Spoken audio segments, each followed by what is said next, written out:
Bonjour et bienvenue sur math-sub.fr. Aujourd'hui, je vais vous parler de la fonction réciproque. Pour bien suivre cette vidéo, vous devez être impérativement au point avec la notion de bijectivité. Alors ceci implique évidemment de connaître la notion de fonction injective et surjective. N'hésitez pas à relire votre cours préféré sur le sujet ou bien à visionner mes vidéos concernant ces thèmes-là.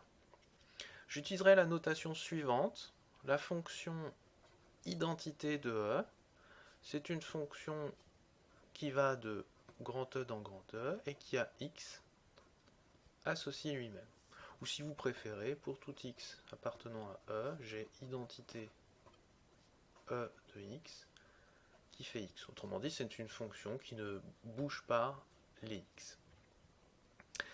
Dernière petite chose avant de démarrer, j'aimerais que vous ayez bien à l'esprit qu'une fonction, alors je vais en prendre une d'un ensemble grand E dans un ensemble grand F, alors, par exemple prenons celle-ci, une fonction prend un point de l'espace de départ et lui associe un point de l'espace d'arrivée. Mais elle ne peut pas prendre un point et associer plusieurs points à l'arrivée. Par exemple,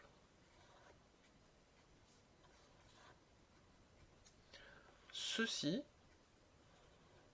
est impossible. C'est impossible, pourquoi? Parce que ce point-là a associé plusieurs points. Ça n'est pas une fonction. Alors bien sûr, les matheux ont essayé d'étudier ce genre d'objets-là et les ont appelés des fonctions multivaluées.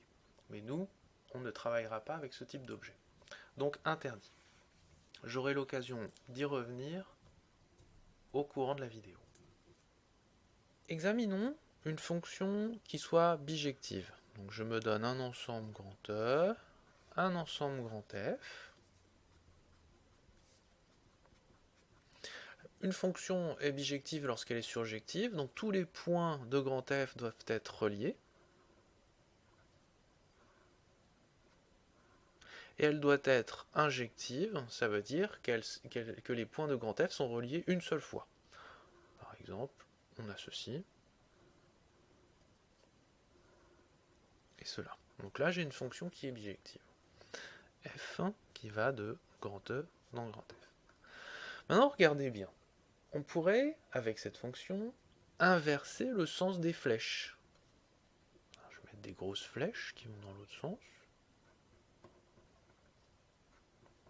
Et ça va me donner une nouvelle fonction, G, qui prend un élément de F et lui associe un élément de E.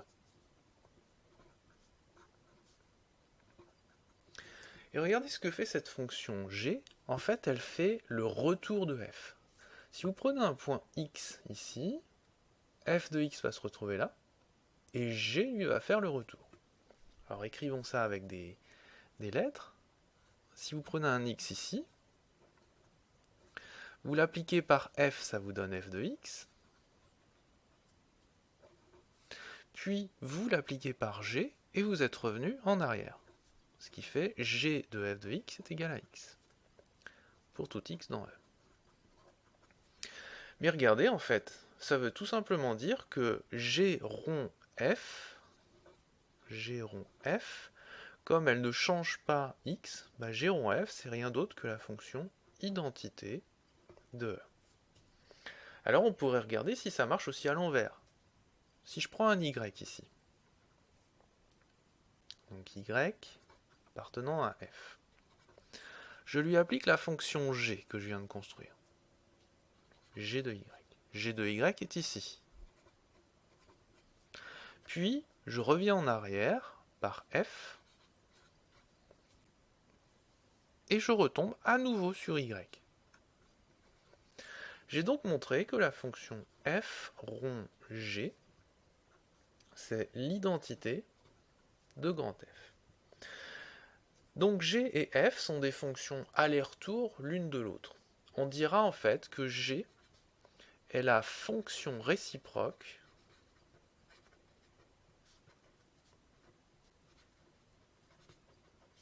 de F. Plusieurs questions se posent. Est-ce que G existe tout le temps? Parce que là j'ai un exemple patate. Est-ce que G est unique? Là j'ai mis la fonction, mais il pourrait y en avoir plusieurs. On verra en fait que G est unique et on la notera f-1, ce qui fait bien l'idée de retour en fait. Et on peut aussi se poser la question, et si f n'est pas bijective? Parce que là j'ai pris une fonction qui est bijective, mais si elle n'est pas bijective, alors ça on va voir tout de suite qu'il y aura un problème. Supposons par exemple que f n'est pas surjective. On va prendre ce petit exemple là. Vous voyez cette fonction là, elle n'est pas surjective puisqu'il y a un point qui est relié. Eh bien, je ne peux pas faire de fonction retour. Pourquoi? Parce que s'il y avait une fonction retour, il faudrait faire le retour de ce point. Et là, c'est pas possible puisqu'il n'y a pas de flèche qui part d'ici. Autrement dit, si la fonction n'est pas surjective, on aura du mal à trouver une fonction réciproque. Même chose si vous prenez une fonction qui n'est pas injective. Par exemple, celle-ci. Alors je vais rajouter un point. Voilà. Ma fonction ici, elle n'est pas injective parce que j'ai deux points qui tombent sur la même image. Et si j'essaye de faire une fonction retour, à nouveau, je n'aurai pas une fonction. Pourquoi? Parce qu'une fonction retour, elle devrait partir de là et associer un point ici. Mais là, vous voyez, ce point-là, en revenant en arrière, eh ben, il va admettre deux images. Ça va être problématique. Autrement dit, si je n'ai pas de surjectivité ou pas d'injectivité, je vais avoir des soucis pour trouver une fonction réciproque. Voilà tout ce qu'on va examiner dans la suite. Tout ce que je viens de dire dans l'introduction tient en un seul et unique théorème. Je vais vous l'énoncer. Vous prenez une fonction quelconque qui va d'un ensemble grand E dans un ensemble grand F. Alors vous avez la chose suivante. Si F est bijective, alors vous pouvez affirmer qu'il existe une fonction qui va aller à l'envers, qui va aller de grand F dans grand E, qui fait le retour de F, c'est-à-dire tel que F rond G, c'est l'identité de F, et G rond F, c'est l'identité de E.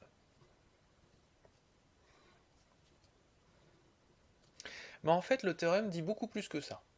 Il dit que si vous êtes capable de trouver une fonction retour, eh bien f est bijective. C'est en fait une équivalence. F est bijective si et seulement si vous avez une fonction retour. Le théorème dit aussi encore une chose. Il dit de plus, G est unique. On note alors G est égal à f-1. Et on appellera f-1 la fonction réciproque de petit f. La démonstration de ce théorème pose souvent des difficultés aux étudiants. Il y a trois grandes étapes dans la démonstration. Premièrement, montrer que si f est bijective, alors la fonction g existe avec ces propriétés-là. Deuxièmement, montrer que si la fonction g existe avec ces propriétés-là, alors on a la réciproque, c'est-à-dire la bijectivité. Et troisième grande étape, montrer l'unicité de g. Chacune de ces étapes implique des manipulations spécifiques, et c'est probablement ce qui pose problème aux étudiants. Je vous propose dans ce qui suit une démonstration pas à pas, qui vous permettra à la fin de refaire cette démonstration en complète autonomie. Alors commençons par montrer que si notre fonction petit f est bijective, alors on peut construire une fonction g qui fait le retour de f. Alors on est sous cette hypothèse-là, donc on veut montrer cette implication, c'est l'implication directe du théorème. Et on est sous l'hypothèse f bijective. Si f est bijective, si f de E dans grand F est bijective. Pour montrer l'existence de G, il va falloir partir de la bijectivité. Qu'est-ce que c'est que la bijectivité? Bon, on sait que c'est une fonction qui est à la fois injective et surjective. Le problème, c'est que si on part de là, on va avoir un petit peu de mal à trouver une fonction G. Ce serait mieux d'avoir une caractérisation alternative de la bijectivité. Mais on en connaît une. Une fonction f de grand E dans grand F est bijective si à chaque fois que je prends un élément de l'espace d'arrivée, donc pour tout y appartenant à grand F, je peux trouver un unique antécédent dans E. Il existe un unique x appartenant à E, tel que y égale f de x. C'est bien que x est un antécédent de y. On va visualiser ça sur un petit dessin. Alors je prends une fonction bijective, n'importe laquelle. Prenons ça par exemple. Et regardons ce que dit cette phrase formelle. Elle dit à chaque fois que je prends un y dans l'espace d'arrivée grand F, il existe un unique x tel que f de x vaut y. Ah quand on voit ça, on voit tout de suite notre fonction g qui fait le retour, vous voyez, de la fonction f. Autrement dit, notre x, ça va être notre g de y. Voilà ce qu'on va dire pour démontrer notre théorème. On va dire f est bijective, donc pour tout y dans f, il existe un x appartenant à E tel que y égale f de x. Notons ce x, on va le noter, x égale g de y. A priori, on est bien parti pour avoir construit une fonction g qui fait le retour. Donc g va prendre un élément de grand F et va lui associer un élément de grand E. Oui, mais attention. Quand on a construit ce g là qui semble fonctionner, il faut s'assurer que le g est bien une fonction. Alors je vous rappelle ce que je vous ai dit en préambule. Une fonction ne peut pas faire ce genre de choses. Alors je fais un petit exemple qui ne fonctionne pas. Voilà, une fonction, lorsqu'elle prend un point, elle ne peut pas associer plusieurs images. Donc il faut s'assurer que lorsque j'ai posé g de y égale x, il n'y a pas plusieurs choix possibles de x. Sinon ma fonction ne serait pas bien définie. Mais regardez ici. La bijectivité m'assure que le x est unique. Donc le g de y ne peut pas associer plusieurs x possibles. Donc ma fonction g ne fait pas ça, elle est donc bien définie. Alors on va le rajouter. De plus, par bijectivité de f, ce x est unique. Donc g est bien défini. Alors si vous rencontrez ce terme-là, cette phrase-là dans des livres, dire qu'une fonction est bien définie, c'est dire qu'il n'y a pas de problème en termes d'image, c'est-à-dire un point n'associe pas plusieurs images. Il est possible que vous rencontriez cette phrase-là dans d'autres démonstrations. On a construit notre fonction g, et maintenant il faut s'assurer qu'elle vérifie ces deux propriétés-là. Alors je vous ai remis la construction de g. Pour un y donné, l'équation y égale f de x admet une unique solution, et on l'a noté tout simplement g de y. On va commencer par montrer f rond g égale idf. C'est le cas le plus facile. Montrons que f rond g égale idf. Alors écrit sous cette forme-là, c'est pas très parlant, il va falloir transformer un petit peu ce problème. Une fonction est égale à une autre si elles sont égales en tout point. Ici, ça veut dire, c'est-à-dire montrer que pour tout y dans grand F, f rond g de y doit être égal à idf de y. Alors ça c'est encore un petit peu vilain, on va remplacer le rond par un f de g de y, et idf de y tout simplement par y. C'est-à-dire, il faut montrer que pour tout y dans f, f de g de y est égal à y. Voilà ce qu'on doit démontrer. On va comparer un petit peu ces deux choses. Regardez, déjà ça commence bien, il y a pour tout y dans f. Là et là. Ensuite, nous on aimerait f de g de y. Alors nous on a f de x égale y, mais regardez x, c'est g de y. Donc je peux substituer le x qui est ici par g de y. Et quand j'ai substitué, j'ai f de g de y est égal à y, c'est-à-dire exactement ce que je recherchais. Donc c'est juste une affaire de substitution pour ce cas de figure. On va écrire tout ça. On a, quel que soit y appartenant à grand F, il existe un unique x appartenant à E, vérifiant y égale f de x. Et on a noté x égale g de y. En substituant, on a, quel que soit y appartenant à f, y s'écrit comme f de g de y. J'ai juste remplacé x par g de y. Et c'est exactement ce que je voulais démontrer. Donc, CQFD, ce qu'il fallait démontrer. Maintenant, on va montrer l'autre propriété. Montrons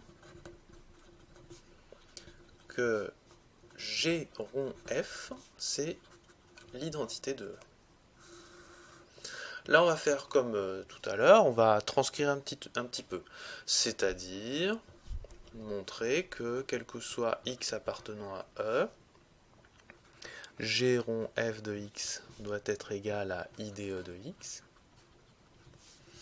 Et puis là, à nouveau, on va traduire le G rond f par J de f de x, c'est-à-dire montrer que pour tout x appartenant à E, G de f de x et IDE de x, c'est tout simplement x.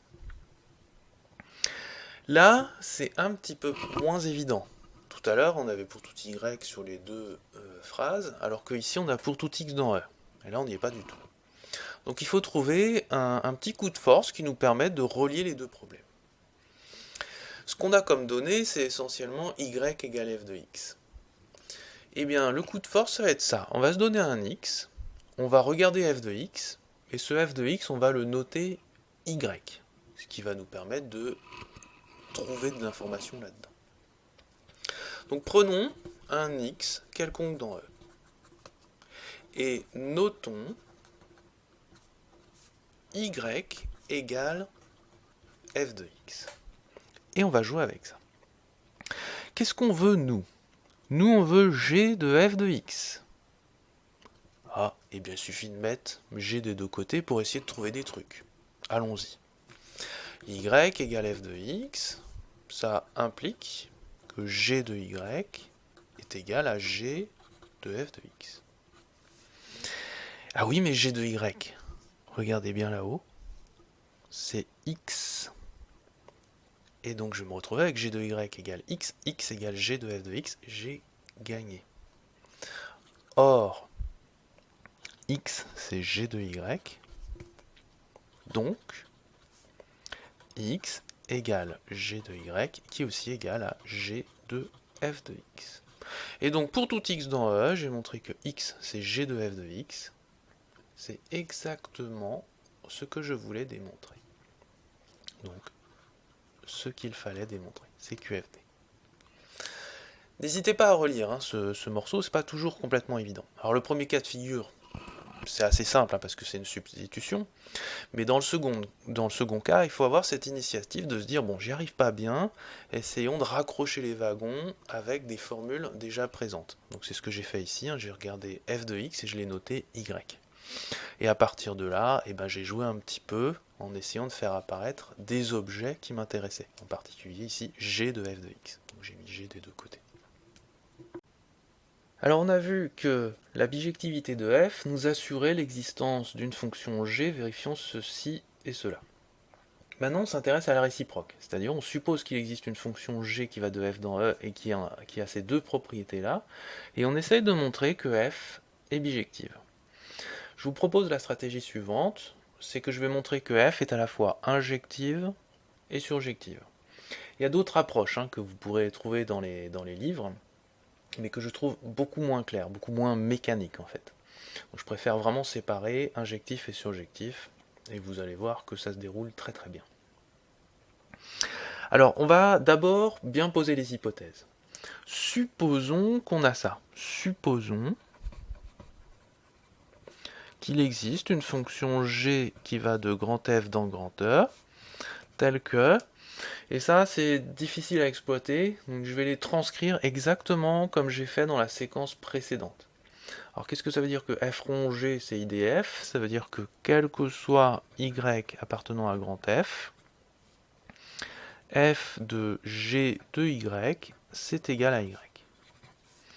Et qu'est-ce que ça veut dire que g rond f égale IDE? Eh bien c'est tout simplement, pour tout x appartenant à E, g de f de x doit être égal à x. Donc ça, ce sont nos hypothèses. On veut montrer que f est bijective, c'est-à-dire à la fois injective et surjective. Commençons par l'injectivité. Montrons que f est injective. Alors on va traduire, et vous savez que pour montrer l'injectivité, il suffit de montrer ceci. Vous prenez deux éléments de l'espace de départ de f, donc x et x', deux éléments de grand E, et il faut essayer de montrer que si f de x est égal à f de x', alors on a automatiquement que x égale x'. Donc allons-y. Soit x et x', deux éléments de E, et jouons avec cette équation. F de x est égal à f de x'. Il faut arriver à ceci. Alors, en regardant un petit peu nos hypothèses, ça, on a tendance à dire que ça ne va pas trop nous servir, puisque on travaille avec des x, enfin des éléments de E. Donc on va plutôt regarder ça. Et regardez, si je prends f de x et que j'applique g par-dessus, ça enlève le f, il ne reste plus que le x au final.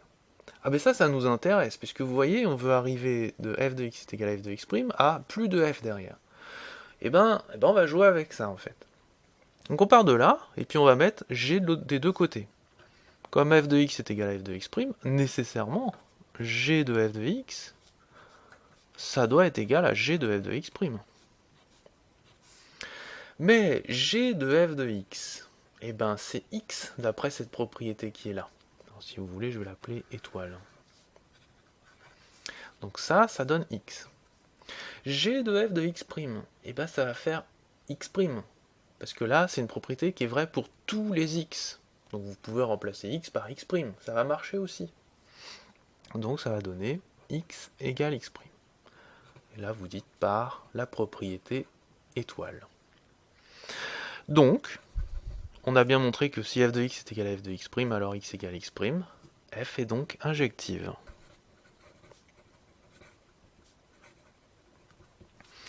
Montrons maintenant que f est surjective.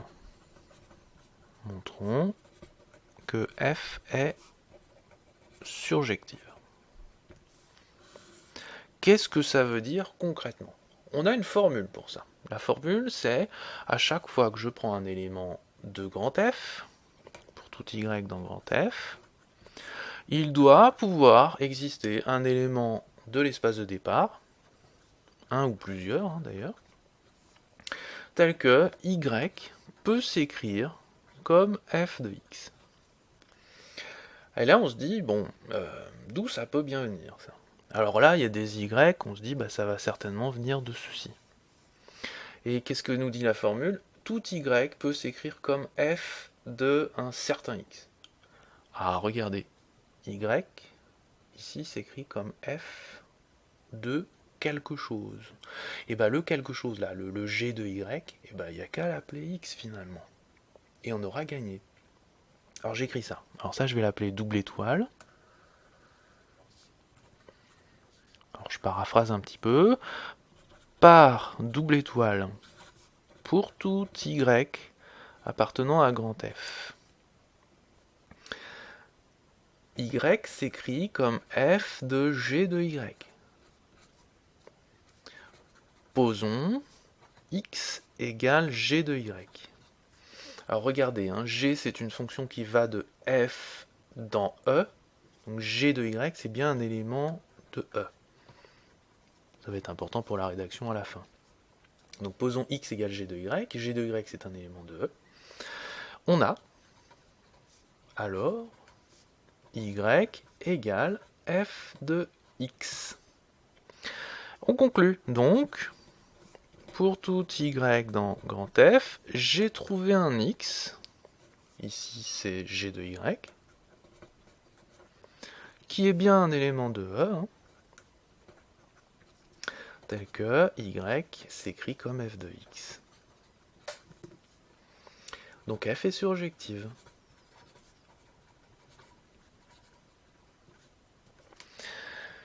Conclusion, f est injective. F est surjective, donc elle est bijective. Conclusion, f inj plus surge, donc f est bijective. Je vous incite à bien relire cette preuve, à voir quelles sont les mécaniques. Et surtout, observez bien que ce qui m'a réellement aidé pour établir la preuve, c'est d'avoir bien transcrit les hypothèses. Vous voyez, ces deux choses, là, je les ai transcrites ici. Et aussi avoir bien transcrit ce que je veux démontrer. J'ai transcrit l'injectivité et la surjectivité. Après, j'ai comparé. Alors ça demande un petit peu de travail, hein, un petit peu d'expérience, mais ça n'est pas si compliqué que ça. Et après avoir comparé, on rédige proprement et on arrive à une belle démonstration. Pour finir d'achever la démonstration du théorème, il nous reste à montrer que si la fonction g qui est ici existe, elle est unique. Là, j'aurais pu faire le choix de faire une démonstration mécanique, comme dans les séquences précédentes, mais qui sera un petit peu lourde. Ou alors, je peux faire une démonstration un petit peu plus astucieuse, plus courte, pour montrer l'unicité. J'ai fait le choix de la seconde option, parce qu'il me semble important que vous voyiez le plus tôt possible l'astuce pour démontrer l'unicité de petit g, parce que c'est une astuce que vous rencontrerez certainement plus tard lorsque vous ferez de l'algèbre linéaire, voire de l'algèbre abstraite. Je pense à la théorie des groupes en particulier. Pour bien comprendre cette démonstration, vous devez avoir quelques petits résultats en tête. Alors, je vous les rappelle. Si vous composez trois fonctions, f rond g rond h, en mettant des parenthèses sur f rond g, eh bien c'est la même chose que de composer f rond g rond h, en mettant des parenthèses sur g rond h. Autrement dit, la place des parenthèses n'a aucune importance dans la composition. On dit que la composition est associative. Et d'ailleurs, comme la place des parenthèses n'a pas d'importance, en général on n'en met pas du tout, c'est-à-dire on écrit f rond g rond h. Un autre résultat, si vous prenez une fonction qui va de e dans f, vous pouvez composer f avec l'identité de e à droite, puisque f va de grand E dans grand F, et composer avec l'identité à droite, c'est comme si on n'avait rien fait du tout. Ça fait f. Autrement dit, l'identité est transparente à droite. Et c'est vrai aussi à gauche. Vous pouvez composer l'identité de f à gauche de petit f, puisque petit f a ses images dans grand F, et l'identité est transparente aussi. Ça nous fait petit f. Alors si vous avez oublié ces résultats, n'hésitez pas à reprendre un cours sur la composition, où tout ceci est normalement démontré. Maintenant, on va passer à la démonstration de l'unicité de petit g. La stratégie va être la suivante. On va supposer qu'il y a deux petits g qui fonctionnent, et on va vérifier à la fin qu'en fait ce sont les mêmes. Autrement dit, il ne peut pas y avoir deux fonctions petit g. Il y aura donc l'unicité. Alors, supposons qu'il existe une fonction g1 qui va de f dans e, et une autre fonction G2 qui va de f dans E, telle que... Alors G1 vérifie ces hypothèses-là, c'est-à-dire f rond G1 doit faire l'identité de f, G1 rond f doit faire l'identité de E, donc j'ai juste pris ces hypothèses mais en remplaçant G par G1. Puis la même chose pour G2, f rond G2 doit faire l'identité de f, et G2 rond f doit faire l'identité de E. L'astuce est la suivante, on va partir de G1. Et on va dire ceci. Alors G1 est à valeur dans grand E. Donc on peut dire que G1 c'est aussi l'identité de E rond G1. C'est ça notre astuce. Ah, vous allez me dire, parler d'une astuce, c'est évident, qu'est-ce qu'on va faire de ça? Alors ce qu'on va faire de ça, c'est qu'il faut faire apparaître G2, puisque notre stratégie c'est d'essayer de montrer que G1 égale G2. Identité de E, si on regarde, c'est G2 rond F. Et bien on va remplacer. Ça fait G2 rond F rond G1.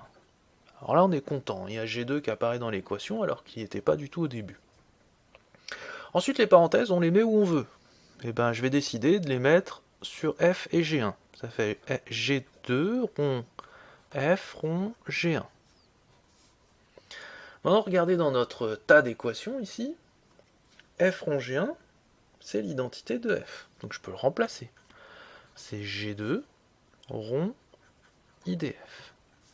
Enfin, on se souvient que l'identité est transparente pour la composition, donc G2 rond identité, bah c'est G2.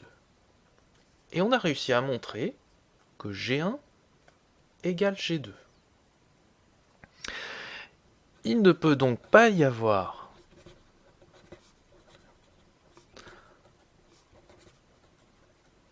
deux fonctions G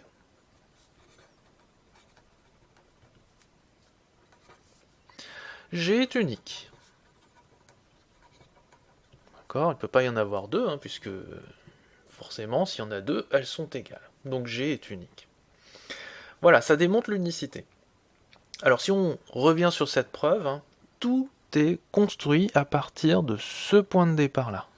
Vous voyez, je pars de G1, et je le compose avec l'identité. Et je peux le faire puisque l'identité est transparente. Puis après, je fais apparaître G2, je bidouille un petit peu et ça marche, les doigts dans le nez. Alors vous voyez, hein, si je vous avais pas donné cette astuce-là, vous aurez eu un petit peu de mal à créer une démonstration par vous-même. Retenez bien cette démonstration, refaites-la pour savoir pour vous assurer qu'elle est bien claire dans votre tête, et puis vous aurez appris une nouvelle idée. Comme vous l'avez vu, cette démonstration est très technique d'un point de vue formel, et j'ai voulu vous montrer qu'en posant bien les choses, en posant bien les objets que l'on veut montrer, et en observant, on parvient à trouver des déroulés qui permettent de démontrer ce qui nous intéresse.